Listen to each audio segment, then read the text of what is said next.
கந்தசஷ்டி கவசத்தை பாலந்தேவராயன் சுவாமிகள் அருளினாருங்கிறது நமக்கு தெரியும். அவருக்கு ஈரோடு மாவட்டம் சென்னிமலையில் அதை அரங்கேற்றம் பண்ணணுங்கிறது தான் அருள் வாக்கு. அந்த பிரகாரம் அவர் பண்ணினார். கந்தசஷ்டி கவசத்தில் ஒரு வரி வரும், சிரகிரி வேலவர் சீக்கிரம் வருகன்னு.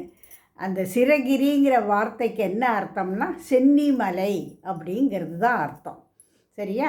இந்த கோவிலில் ஒரு விசேஷம் உண்டு. என்னென்னா, எல்லா பூஜைகளுக்கும் என்ன பண்ணுவோம், முதல்ல விநாயகருக்கு பண்ணிவிட்டு அப்புறம்தான் பாக்கி தெய்வங்களுக்கு பண்ணுவோம். ஆனால் இந்த சென்னிமலை முருகருக்கு மாத்திரம் முதல் நெய்வேத்தியம் ஆகிடும், அப்புறம்தான் பிள்ளையாருக்கே. என்னத்தினால அப்படி அப்படின்னா, தனக்கு ஞானப்பழம் கிடைக்கலன்னு கோச்சுன்னு வந்தார் இல்லையா, அவரை சாந்தப்படுத்துறதுக்காக முதல்ல முருகருக்கு நைவேத்தியம் பண்ணினதுக்கு அப்புறம்தான் பிள்ளையாருக்கே ஆரம்பிக்கும். இது ஒரு வித்தியாசமான வழக்கம் தொன்று தொட்டு இருந்துட்டு வருது.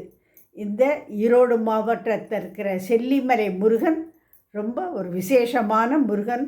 அவசியம் தரிசனம் பண்ண வேண்டிய முருகர்.